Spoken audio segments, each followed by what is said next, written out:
textured.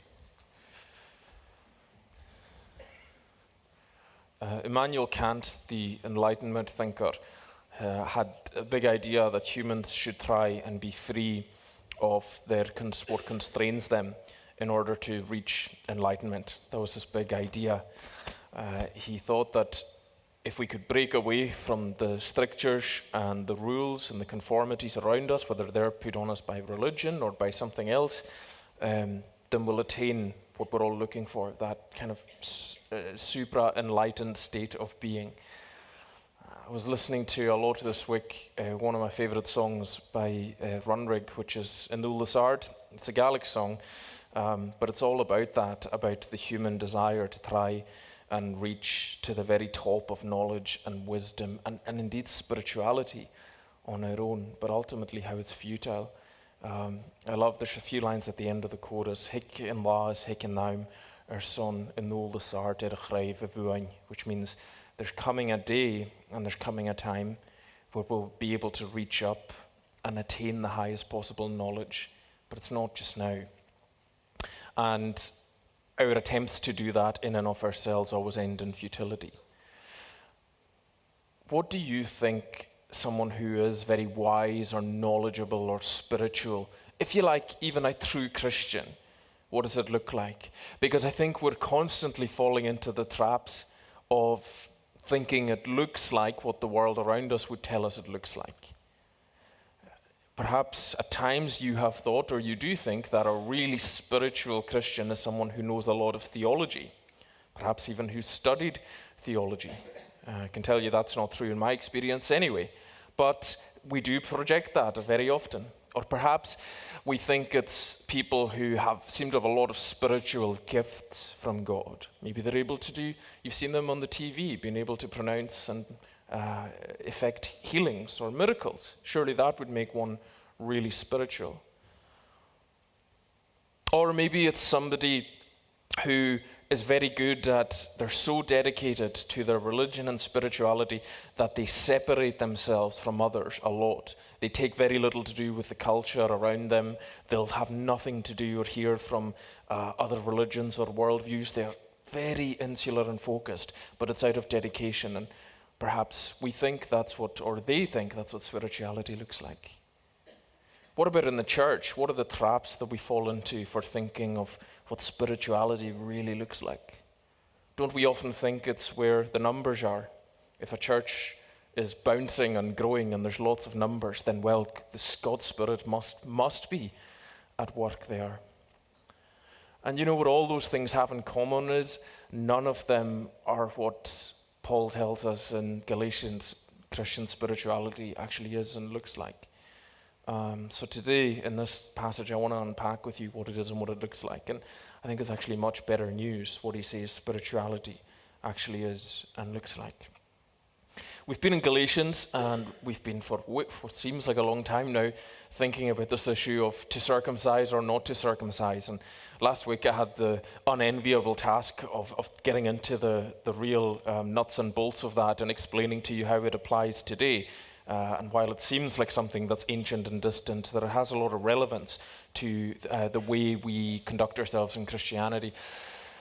But the problem I think that Paul is getting to this week is that the issue of circumcision, not only was it, if they were going to do it, was going to affect what they actually believed about Jesus and the gospel, it was starting to create real tensions in the local group.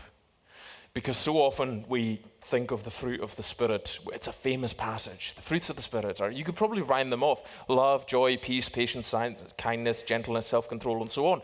And we think it's almost like an aphorism, you know, by a kind of guru or a monk maybe. And, you know, it's just this little quote you can see pasted in places and it has no context. And it does have a context. I want to take you into that context today because I think actually it'll come alive a wee bit more when we see he's giving that to a people who are really starting to fall out and go after each other over this business of whether to circumcise or not. So I want to do it under three headings. And I want to follow, if I can, the train of Paul's thought in chapter 5, or the second half of it. We're thinking about life in the Spirit. And so firstly, he talks about the freedom of the Spirit. And then secondly, he goes on to talk about the Spirit versus the law. And then lastly, we will actually consider the fruit of the Spirit. This is the way Paul has organized his thought in terms of talking about life in the Spirit, and so I'm going to try and follow it as best I can. So let's go firstly to the freedom of the Spirit and see what Paul means by that. The verses Margaret read for us in verse 13, we begin, "You, my brothers and sisters, were called to be free." You were called to be free. It's not so clear to us, but to his audience, as I'm fond of saying, they would have known their Old Testament, and this would have put an image in their mind of what freedom really looked like, particularly the language used. Because a refrain in the Old Testament was that the founding event of God's people was their release from slavery in Egypt and God taking them into a promised land. God breaking the chains of their oppressor. But that happened from the people's experience in relationship with and to God. And so when Paul says to them, you were called to be free, what he's reminding them of is the Exodus, where, how did it happen? God called Israel out of Egypt. He called them from bondage and slavery into freedom and into ultimately connection with himself, to be a holy nation, a kingdom of priests, as we thought about, I think, a couple of weeks ago. And so, what is Paul doing with that? Why is he using that language? Well, he's trying to show them that ultimately Jesus came as Israel's Messiah. And as powerful and dramatic and amazing as it was that God in the Old Testament had delivered the people from Pharaoh's power in Egypt and brought them into a new land, it is all in a way pointing to the freedom that Jesus would actually come and bring to not just one group of people, but all groups of people from different backgrounds and nations and languages and so on. He's saying to them, you think the Exodus story is powerful. The story of Jesus as Israel's final and full Messiah is equally, if not more, powerful. And so whatever you think that was like in people being released from bondage and slavery, God has actually come and done that same thing for you.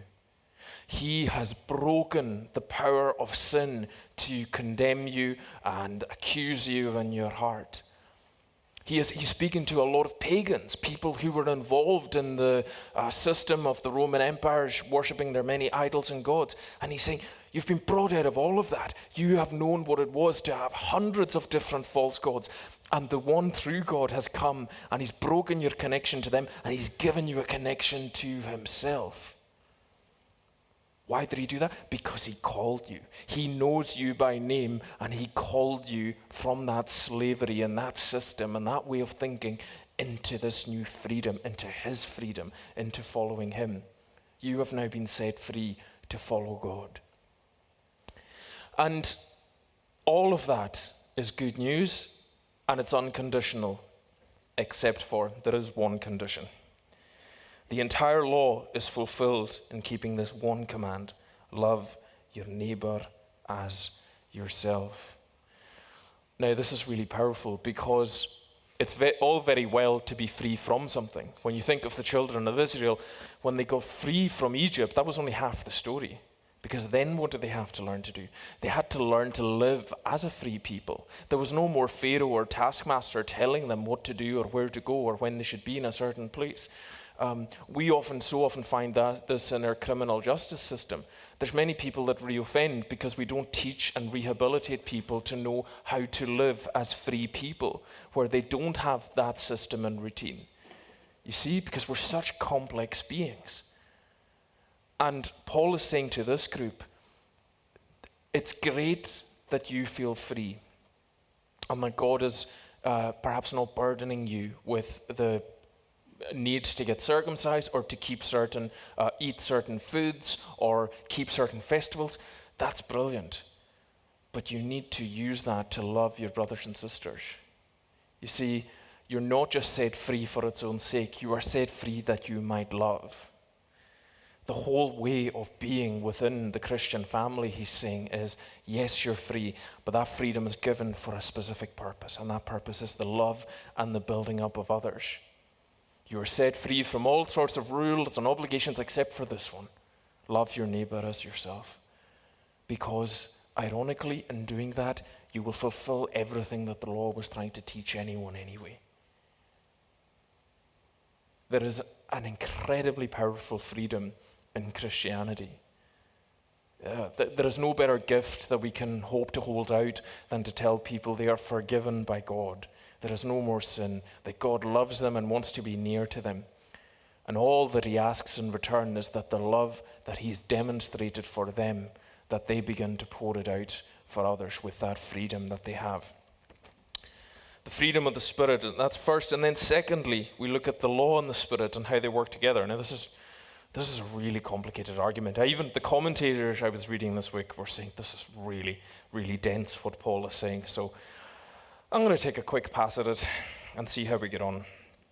So I say, live by the Spirit and you won't gratify the desires of the flesh in verse 16. Because he says that the Spirit and the flesh are in conflict with one another. So you don't do whatever you want, but if you are led by the Spirit, you are not under the law. Can you see what he did there? He was saying, the way God's Spirit works, it's a new way of being. It's a new way of being alive. And it's real, and it's powerful. Against that is the old way, perhaps, that they were used to, which he calls the flesh, and he equates that to being under the law. Right, I'm going to try and explain this as clearly as I can. Paul was saying that there was a destructive cycle that the law wasn't able to get them out of.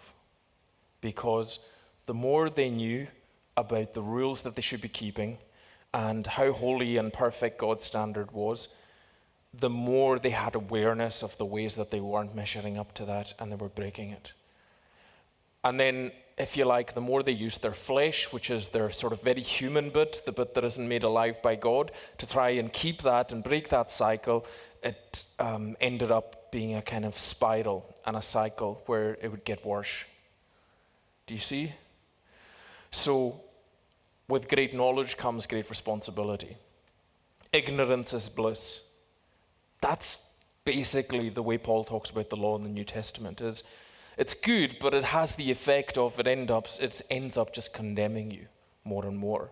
And it ends up with you feeling more condemned the more that you know. And what you need is something from outside of that cycle and system to come and to break it, to break into it and to set you free. Now, what does the new covenant or the new law, if you like, in Jesus do? It does come and it breaks that cycle, because even in the Old Testament, God had promised that there was a day coming where God would take his law and by his Spirit he would write it on his people's hearts. And no longer would neighbor have to teach neighbor about the law of God, because they would already know it intuitively. Now, I say that because I think this is an important wee passage, and I think it's really powerful what actually happens when the Spirit of God comes to us. It gives us closeness to God. That's what he's saying. You see, the law gives them a distance. It means God is hovering out and above them, whereas the Spirit brings life and closeness to God. It brings nearness to God. It brings immanence. It means that people now begin to know intuitively in their hearts what pleases God and what does not. And they don't need a script as long as this building in order to try and keep it in a rule for every situation.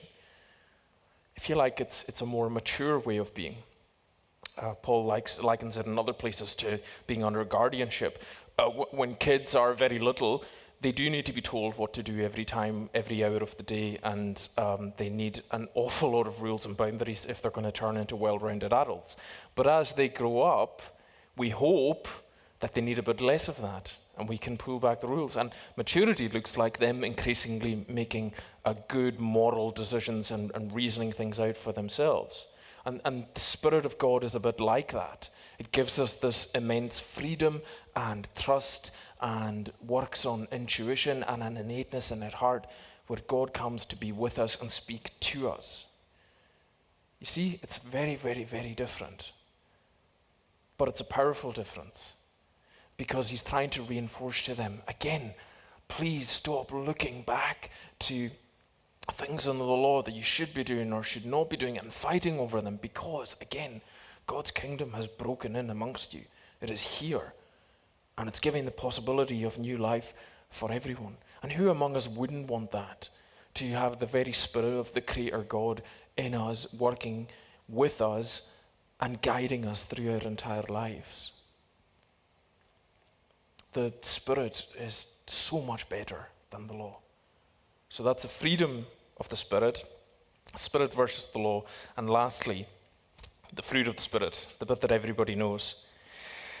He first says in verse 19, he kind of front loads it with, if you like, the obvious sins, the acts of the flesh, our human destructive part, sexual immorality, impurity, debauchery, idolatry, witchcraft, and so on. Things that they would have known in their culture, those are beyond the pale. Those things are taboo. Nobody who's trying to follow God's ways should be involved in those things. Okay? But I think the force of what Paul is saying is actually quite surprising to them. Because he's then saying, but the fruit of the Spirit, what actually shows you what spirituality looks like, is love, joy, peace, forbearance, kindness, goodness, faithfulness, gentleness, and self-control. And against such things there is no law. Those who belong to Jesus Christ have crucified the flesh with its passions and desires. So he's setting what a life in the flesh looks like and a life in the Spirit looks like.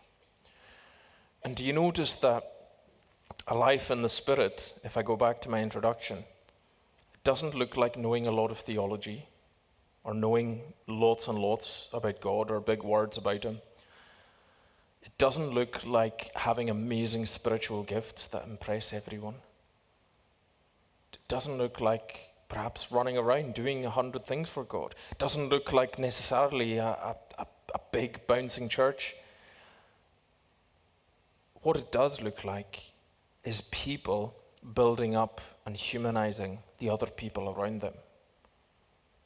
Do you see?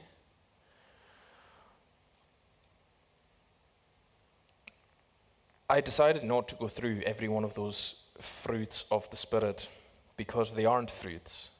They are one fruit. And it's very valid and fair to summarize them because they all have a similar effect. You might even say it's a rhetorical device that Paul's using to look at things from many different ways, but he's really saying the same thing. You see, if these are fruits, this is really silly, but if love is an apple and joy is a pear and peace is a peach or whatever, then there would be a rationale for Christians to go and say, well, I have quite a lot of love, but I don't have much forbearance, so that's not really my thing. But that person over there, they have a lot of goodness, and I'm not so good with the kindness. And it's not like that. You see, he's saying fruit or produce would be another way of putting it. This is the produce, this is the product, this is what comes out of somebody who has been touched and moved by the Spirit of God. It looks like all those things. It looks like those things that build up and love and humanize other people around them. It looks like what Christ called those who consider others to be greater than themselves. It looks like someone who's rooted deeply in the humility of God because they know that they live their life before God. But what they then want to do is use the love that God's transformed their heart with to seek to build others up, to treat them as image bearers of God, to show them the very kindness that God has shown them. And by contrast, the other things, the kind of acts of the flesh, it's all stuff that continues the cycle of destruction in our world. Now here's why the context matters. Because he's pleading with them, saying, look, If God has come and done a work in your life, stop tearing away at each other. You are this little fragile church in a part of the world where everyone else worships the Roman Empire. And they're all looking and wondering to see, is this group of followers of Jesus the Messiah, is it for real? Is that the true God they're worshipping? Is God really there amongst them? And he's saying, do you know how you can show that you're really spiritual and God has really made you alive? It's by showing love, faithfulness, goodness, kindness, gentleness, self-control to the other people that are around you. Now, there are innumerable applications of this for us. And some of them are really obvious, that we should all just have more of those things. But let me take it back to the gospel, because if those flag up struggles in you, and you think, I don't know how much of the fruit of the Spirit I have, then go back to the source of it. And go and ask God, who gives generously to all who ask him, particularly if you're asking him for good things. Go back and realize that this all begins at the cross of Christ, who didn't consider equality with God anything to be held onto, but made himself in the form of a servant, that he might restore the broken humanity in you and I and connect us back to the God that we were missing out on. Go back to him and let that fill you with love and wonder, and ask God to fill you afresh with the Spirit, because when the Spirit is working and operating within us, the very Spirit of God himself who gave himself for us, how could we do anything but show fruit that is infused with the very love of God? We love because he first loved us. May God bless his word to us this morning. Amen.